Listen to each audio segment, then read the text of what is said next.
Kaut kāds 8. āliņģis šitam vibam un nostrādāja. Hei! Nu, ko ir svētdienas diena?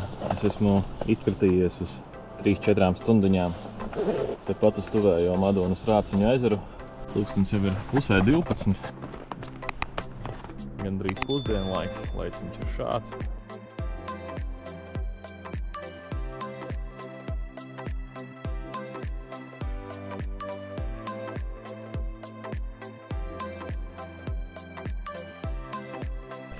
Paņēma līdaciņu uz viba, maziņa nav baigi lielā, bet blin aizcēros aiz ledus. Varbūt sanāks dabūt ārā. Hei, čau! Čau mazā! Apēda visu vibu, johaidi ir ārā. Nu, šitāds krokodils.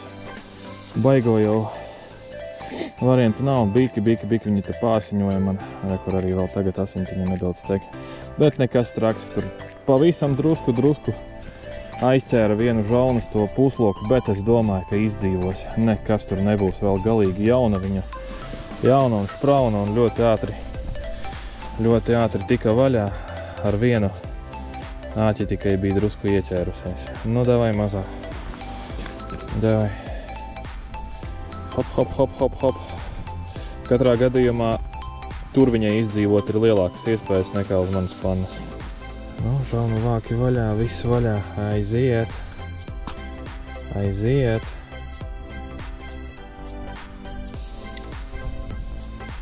Tā. Es domāju, viss viņai būs labi. Tūlīt notiesās kādu raudiņu. Un viss būs čotka.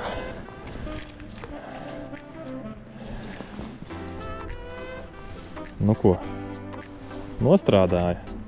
Pirmā cope. Šim te vibam. Vibs ir no Selecta. Āķi boigasi. Iegādājos viņu Madonā Saules ielā 4A copslietu veikalā. Selectu izplata Finex grupa. Visos copslietu veikalos. Domāju, ka arī Zebra Masterā varat viņu dabūt. Saucas Regens Vib 80S. Ļoti forši strādā, ļoti forši novibrē rokā, ļoti labi var saprast, kā viņš tur apakšā kustās. Kaut kāds 8. āliņģis šitam vibam un nostrādāja. Ja? Smuki visu mutē pilnīgi paņēma, paši redzējāt. Tā kā iesaku, ja? Kā saka, uz šitāņiem. Uz šitāņiem.